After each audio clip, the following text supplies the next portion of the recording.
교회란 무엇일까요? 여러분, 교회라고 딱 생각하면 어떤 이미지가 떠오르세요? 어떤 교회 하면 어떤 이미지? 우선 먼저 우리가 교회를 생각할 때 교회라고 오해할 수 있는 것들, 그러니까 즉 교회가 아닌 것들을 먼저 한번 살펴보기 원합니다. 그 첫 번째는 교회는 사교 클럽이 아니다라는 것입니다.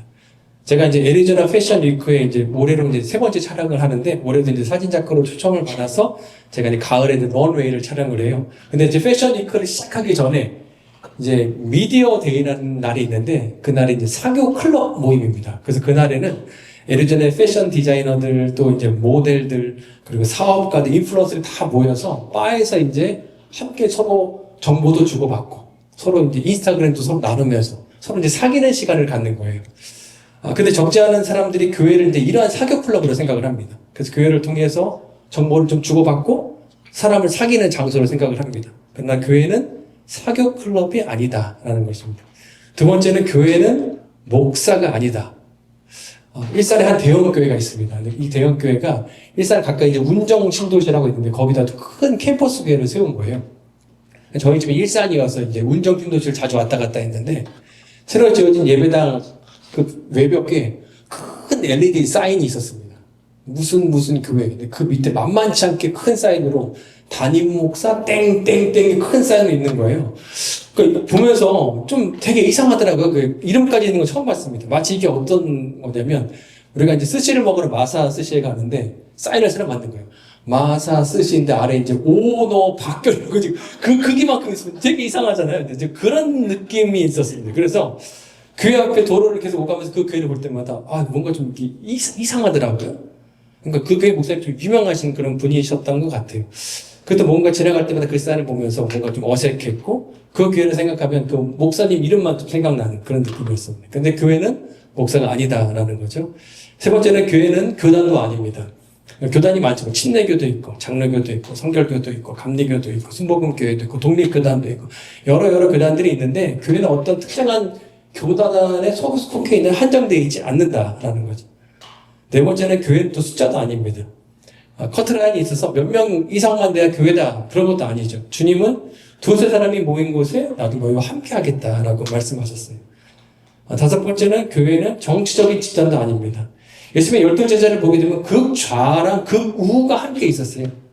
하나님은, 예수님은 이들에게 하나님 나라의 새로운 가치를 가르쳐 주시면서 이들이 하나님 나라의 가치 안에서 새롭게 하나가 되었습니다. 그러나 미국, 한국에서 적지 않은 교회들이 정치 편향이 되기도 했습니다. 여섯 번째는 교회는 드라마 제작소가 아니다. 애리조나에 오래 살다 보면요, 교회별 드라마를 듣게 됩니다. 저 교회에 이런 얘기가 있대. 이런 스토리가 있대. 저기 다니는 누구누구 과거에 이런 사람이래. 그 드라마가 너무나 많이 들리는 거예요. 그러나 교회는 드라마 제작소가 아니다. 우리가 또 그런 데 관심 가질 필요도 없다는 거죠. 마지막은 교회는 건물이 아니다는 것입니다.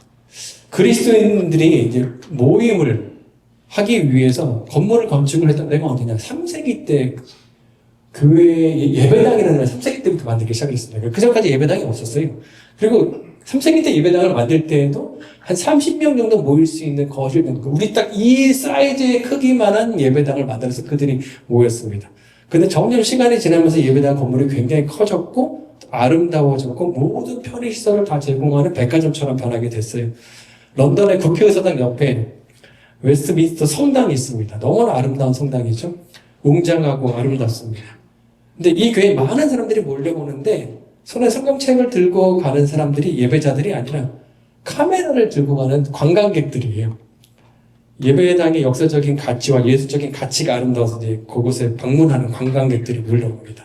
그러니까 예배당이 중요한 관광 코스 중에 하나가 된 것입니다.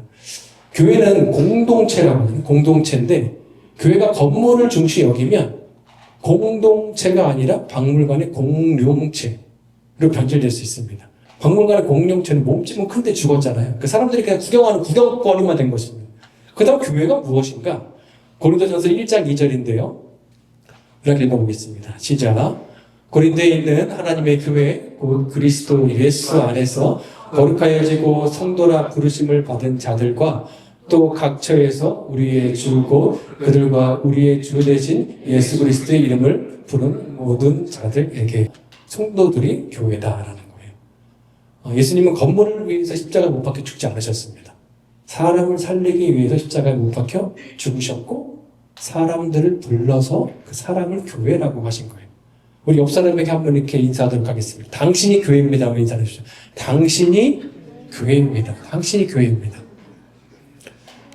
하나님은요, 특별한 목적을 갖고 사람을 부르신 거예요. 그럼 그 목적이 무엇일까? 하나님이 교회를 향해서 어떤 바람을 갖고 계시는지 오늘 함께 배우도록 하겠습니다. 그 첫 번째는 교회는 예수를 주로 고백하는 공동체입니다. 라는 것입니다. 마태복음 16장 16절부터 18절인데요. 우리 함께 읽겠습니다. 시작. 시몬 베드로가 대답하여 이르되 저는 그리스도시요 살아계신 하나님의 아들이시니 아니다.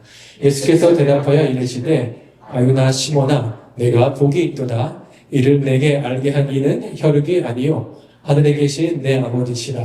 또 내가 내게 이르노니 너는 베드로라. 내가 이 반석 위에 내 교회를 세우리니 음부의 권세가 이기지 못하리라.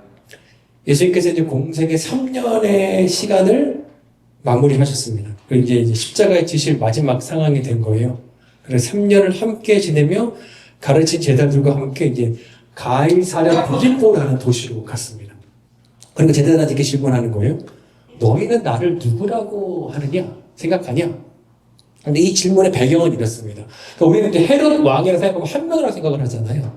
근데 사실 헤롯 왕은 여러 명의 헤롯 왕이 있습니다. 그러니까 예수님이 태어날 때 예수님을 죽이러 갔던 헤롯 왕은 그 대헤롯 왕, 큰 헤롯 왕이라고 하고요. 그에게 3명의 아들이 있었는데 똑같이 헤롯 이름을 썼습니다. 헤롯 아켈루, 헤롯 안티파스, 헤롯 필립인데요.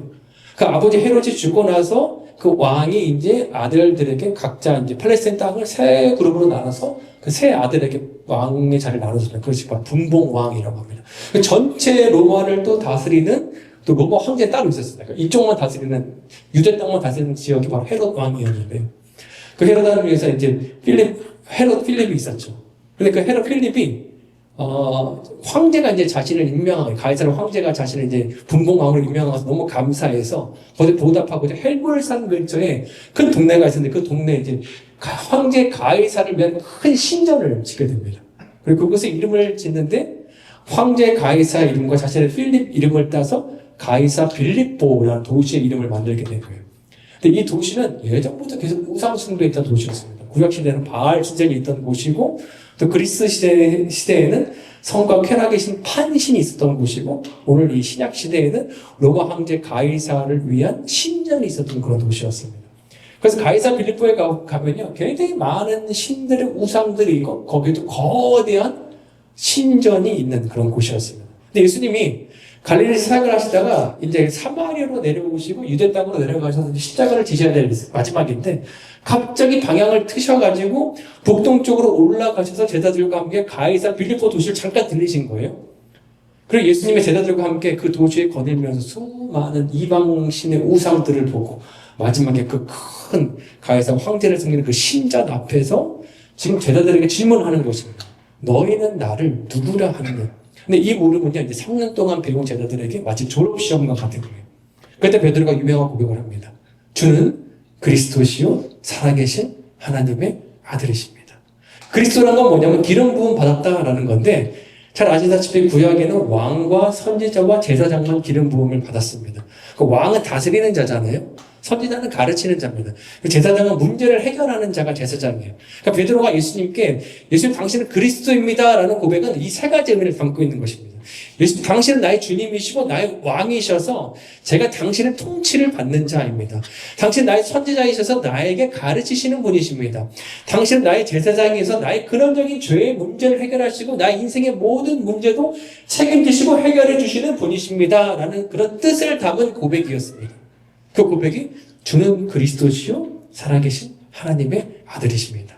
근데 이 고백이 오늘날의 시각에 보면 뭐 별것 아닌 고백인 것 같지만 1세기 당시의 시각으로 보게 되면 이게 굉장히 좀 담대한 고백인 거예요.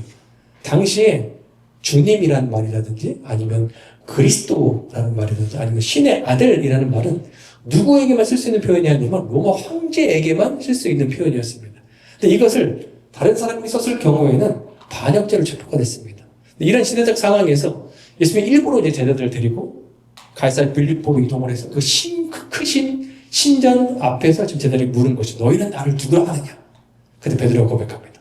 주는 그리스도시고 살아계신 하나님의 아들이십니다. 예수님 당시에 사람들이 로마 황제 가이사에게 충성해야 생명도 유지되고 번영할 수 있는 그런 상황에서 로마 황제 신전 앞에서 그곳에서 가이사에게 신앙 고백하는 것이 아니라 지금 예수님께 예수님 나의 주님이시고 나의 왕이시고 나의 선지자시고 나의 제사장이십니다 라는 엄청난 신앙 고백을 한 겁니다. 이 고백을 들으면 예수님께서 이렇게 말씀드려요. 18절 말씀인데요. 이렇게 읽어보겠습니다. 시작. 또 내가 내게 이르노니 너는 베드로라. 내가 이 반석 위에 내 교회를 세우리니 음부의 권세가 이기지 못하리라. 내가 이 반석 위에 내 교회를 세우겠다. 이 반석이 뭘까요? 이 반석은 이제 천주교에서는 베드로다라고 얘기를 하지만 이 원어적인 표현을 보게 되면 이 베드로와 반석은 다른 표현입니다.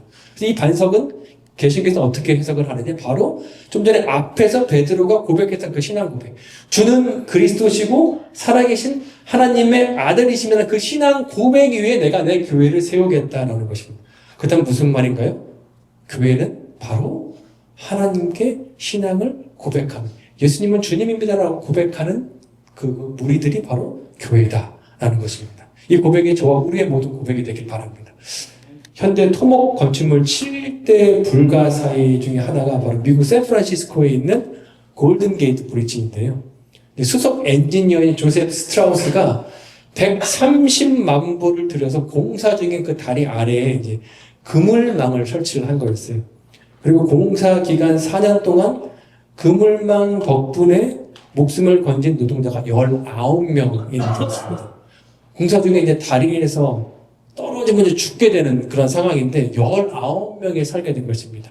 이들이 모임을 만들었어요. 근데 그 모임이 뭐냐면 바로 Halfway to Hell Club이라는 모임이었습니다. 그러니까 의역하면 죽음의 문턱에서 살아난 사람들이라는 뜻입니다. 이 클럽은 이제 지옥의 문턱까지 갔다가 와 내가 그 그물망 때문에 살았네 라는 그 19명이 이 클럽에서 만날 때마다 무슨 얘기를 할까요? 와 그날 내가 다리 떨어지는 순간 와 나는 죽었다라고 생각을 했는데 그 그물망 때문에 내가 살았어 라면서 그 죽지 않고 살아나는 것, 그 감동을 서로 얘기하지 않겠습니까? 서로 동일한 고백을 하지 않을까요? 우리는 죄로 인해서 영원한 죽음, 영원한 형벌을 받아야 할 소망 없는 죄인이었는데 예수님께서 십자가에서 나의 죄를 다 담당하시고 물과 피를 쏟으심으로 내가 받아야 될 형벌을, 내가 받아야 될 죽음을 대신 받으시고 대신 죽으시고 나에게 영원한 생명을 주심, 우리가 그 구원을 선물로 받았습니다. 그리고 이 구원을 선물로 받은 그리스도인들은 동일하게 고백합니다. 주는 그리스도시요 살아계신 하나님의 아들입니다. 교회는 뭐냐? 예수님을 향한 이런 고백을, 믿음의 고백을 서로 계속하면서 확인하는 너도 나랑 똑같은 고백을 하고 있거나 너도 나랑 저기 모터까지 갔던 우리였는데 우리가 지금 똑같은 고백을 하고 있네. 누가 정신 나갔다고 쉬는 일요일 날 교회 와서 누가 봉사합니까? 왜 피땀 흘려 번 돈을 왜 교회에 헌금합니까? 그 구원의 은혜에 감사하니까 저는 그리스도시요 살아계신 하나님의 아들입니다 라고 고백하면서 기꺼이 우리가 주님 앞에 헌신하고 희생하고 우리가 헌신하는 것입니다. 그 은혜에 감사하면서 이번 한 주간도 나의 왕, 나의 선지자, 나의 제사장이신 그 영원하신 예수 그리스도를 믿으며 살아갈 수 있는 우리가 되길 소망합니다. 두 번째, 교회는 무엇인가? 교회는 하나님의 가족 공동체다라는 것입니다. 1세기 유대인들은요, 이방인들을 사람 취급하지도 않았습니다. 극도로 무시했어요. 1세기 역사가진 요세푸스의 글에 따르면 유대인들이 길을 가다가 어떤 이방인 산모가 이제 고통을 당하고 있는 거예요. 그럼 절대 도와주지 말라고 했습니다. 왜냐하면 산모를 도와주면 또 한 명의 나의 적, 아주 저주받은 생명이 태어나기 때문에 이방인이 태어나기 때문에 그들 도와주면 안 됩니다. 그러니까 이 이방인과 유대인 사이는 엄청난 안숙관계인 거죠. 근데 예수님의 십자가의 복음이 유대인에게도 들려졌고 이방인에게도 들려졌습니다. 그 사이에 마음에 아주 높은 담이 있었는데 벽이 있었는데 그 벽이 그 복음 때문에 다 무너졌습니다. 예수님을 믿게 된 유대인들과 이방인들이 갑자기 동일한 고백을 하는 거예요. 주님은 그리스도시고 살아계신 하나님의 아들입니다. 동일한 고백을 합니다. 이런 고백을 하는 교회에, 에베소 교회에 바울이 편지를 보냅니다. 에베소서 2장 14, 16, 19절인데요. 우리 함께 읽어보겠습니다. 시작. 그리스도는 우리의 평화이십니다. 그리스도께서는 유대 사람과 이방 사람이 양쪽으로 갈라져 있는 것을 하나로 만드신 분이십니다. 그분은 유대 사람과 이방 사람 사이를 가르는 담을 자기 몸으로 허무셔서 원수된 것을 없애시고 원수된 것을 십자가로 소멸하시고 이 둘을 한 몸으로 만드셔서 하나님과 화해시키셨습니다. 그러므로 이제부터 여러분은 외국 사람이나 나그네가 아니요 성도들과 함께 시민이며 하나님의 가족입니다. 우리가 예수를 믿기 전에 서로 미워도 했었고 남몰라라 하는 사이였는데 이제 예수님의 십자가의 보혈을 통해서 우리가 주는 그리스도시요 살아계신 하나님의 아들입니다라고 동일한 고백을 하는 우리가 하나님의 가족이 되었다라는 것입니다. 그 1세기 교회 안에 갑자기 이상한 일들이 일어나기 시작을 하는 거예요. 이것이 세상에 충격을 주는 일들이 교회 안에서 일어났습니다. 그것은 세상에서 절대 겸상할 수 없는 사람들이 교회 안에서 함께 식사를 하기 시작을 하는 것입니다. 교회 안에 귀족과 천민이 함께 식사하면서 교제하고 교회 안에 주인과 노예가 함께 십자가로 거듭나서 동일한 고백을 하는 거예요. 주는 그리스도시요 살아계신 하나님의 아들이십니다. 하나님 가족이 서로 되었습니다. 각기 다른 모양과 색을 가진 사람들이 그리스도 안에서 갑자기 동일한 고백을 하기 시작을 했고 다름과 다름에 서로 연결되어서 마치 아름다운 모자이크처럼 하나님의 가족 공동체를 그들이 만들어가기 시작을 했다는 것입니다. 저는 4년 전에 주의 교회에 왔습니다. 제가 존경하는 우리 박한호 목사님 또 양영희 사모님 계신 이곳에서 첫 예배를 드리면서 아름다운 공동체를 발견했고 동시에 하나님께서 저희 부부에게 이 교회에 필요를 좀 보여주셨어요. 그래서 아내와 함께 이곳에서 좀 사역하고 싶다는 마음이 들었습니다. 그래서 지금도 여전히 주의 교회 우리 귀한 성도님들 한 분 한 분이 교회 필요를 보시고 자발적으로 말씀 사역도 하시고 또 친구 사역도 하시고 또 찬양 사역도 하시고 또 행정 사역도 하시면서 다양하게 우리 곳을 섬기고 있습니다. 사랑하는 여러분, 이곳에 오셔서 소비자로서 내가 무엇을 얻을까 생각하고 다니는 것이 아니라 이 교회에 무엇이 필요하고 그 필요를 나의 은세로 채우면서 함께 교회를 섬기고 싶다라는 마음이 드신다면 여러분이 갖고 있는 그 은사로 이 아리조나 주의 교회를 섬겨주시기 바랍니다. 중국이 축구를 못하는 이유가 세계적인 불가사의라고 그래요. 그러니까 14억이 넘는데 축구를 못하는 게 이해가 안 가는 거죠. 그러니까 축구 관계자들의 연구에 따르면 축구 천재 메시 있잖아요. 메시 같은 인물이 나타나려면 사실적으로 남자 한 20만 명 가운데 1명 정도가 있다라고 그래요. 그 다음 중국에 수천 명의 메시가 있는데 왜 없느냐? 메시가 많은데 메시가 다 탁구하고 있다고 그래요. 탁구하니까 축구를 안 하니까 아무도 못하는 거예요. 하나님께서 여러분에게 주신 독특한 은사가 다 있습니다. 그 은사를 우리가 발견하고 그 은사로 하나님의 가족 공동체 주의 교회를 섬겨주시기 바랍니다. 그리고 우리가 하나님의 가족이기 때문에 서로를 돌봐야 합니다. 패럴올림픽, 장애인 올림픽에 출전하는 장애인 수영 선수들이 있습니다. 팔이 없는 선수들도 있고요. 다리가 없는 선수들도 있습니다. 그러니까 모두 수영하기 굉장히 어려운 상황이지만 신체적인 한계를 극복하면서 수영 선수는 올림픽에 출전합니다. 근데 그 중에 이제 가장 어려운 선수 중에 바로 시각장애는 앞이 보이지 않는 선수입니다. 앞이 보이지 않는데 물속에 들어가면 이제 물 공포증이 엄청나게 몰려온다라고 그래요. 그리고 내가 얼마만큼 가야 하는지 그 앞이 보이지 않는다면 다음 곳이 맞는지 내가 더 가야 하는지 숨은 점점 차오르면서 이럴 때 물 공포증이 막 기하급수적으로 늘어난다라고 합니다. 그래서 시각장애인이 선수들이 수영을 할 때 레이스를 할 때는 레인마다 긴 막대기를 들고 있는 사람들이 있어요. 그걸 템퍼라고 하는데 이 사람들이 이제 시각장애 선수들과 가까이 올 때쯤 되면 이 템퍼로 머리나 등을 딱 쳐줍니다. 그러면 곧 내가 턴 동작을 해야 되는구나. 아니면 내가 피니시라인에 다 왔기 때문에 내가 좀만 가면 되는구나 라는 거를 알려주는 거예요. 긴 막대기가 자신의 등과 머리를 딱 치게 되면 내가 여기서 돌면 되지. 그리고 좀만 더 힘내면 되겠구나. 좀만 더 가면 다 왔구나 라는 걸 알게 되는 것입니다. 그의 공동체가 바로 서로에게 이렇게 힘을 주는 공동체가 됐으면 좋겠습니다. 그렇다면 우리가 어떻게 힘을 줄 수 있는가? 성경은 예수를 깊이 생각하라고 했습니다. 예수를 깊이 생각하라. 예수님 깊이 한번 생각해 보세요. 예수님 어떤 분이셨나요? 이 세상에서 고생하셨고 피곤하셨습니다. 낙심하는 순간도 있으셨고요. 그래서 눈물도 흘리시는 일도 많으셨어요. 그 예수님 곁에 예수님 진정으로 위로해준 친구가 없었어요. 다 배신했습니다. 그 예수님을 깊이 한번 생각해 보라는 거예요. 여기서 원어적으로 생각하라는 뜻은 두 가지 뜻이 있는데 하나는 비교해봐라. 묵상하라는 뜻입니다. 비교하는 것이 나와 비교하는 거예요. 예수님도 내가 당하고 있는 고통을 모두 당하셨구나. 내가 짊어지고 있는 인생의 무게감은 피로감을 예수님도 같이 짊어지셨구나. 나보다 더한 것도 짊어지셨네. 비교하는 것입니다. 그리고 그 예수님이 궁극적으로 십자가를 이기시고 부활로 승리하셨고 죽음의 권세를 이기셨네라고 묵상할 때 주님께서 주시는 깊은 위로와 세임을 우리가 얻게 된다는 것입니다. 이렇게 우리가 서로 가족 공동체들이 서로서로의 힘들어하는 지체들에게 예수님을 깊이 생각하면서 서로 위로할 수 있는 저와 우리 모두가 되길 바랍니다.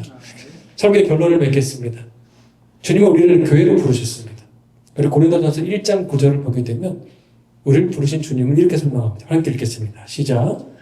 너희는 그와 그의 아들 예수 그리스도 우리 주와 더불어 교제하게 하시는 하나님은 미쁘시다. 뭐라고 말하죠? 우리를 부르신 하나님은, 우리를 교회로 만드신 하나님은 미쁘시다. 미쁘시다는 말은 영어 성경을 보게 되면 faithful하다. 메시지 성경을 보게 되면 하나님 결코 포기하지 아니하신다. 우리를 부르셔서 교회 공동체 하나님의 가정으로 세우신 그 하나님은요 미쁘시고 faithful 하신 분이시고 우리를 결코 포기하지 아니하시고 끝까지 책임져 주시는 분이십니다. 교회 만들어 놓고 나몰라라 도망가시는 분이 아니시라 그분은 끝까지 책임져 주시는 결코 포기하지 아니하시는 주님이십니다. 그 하나님 이번 한 주간도 신뢰하면서 그 하나님과 승리하면서 살아갈 수 있는 저 우리 모두가 되기를 소망합니다.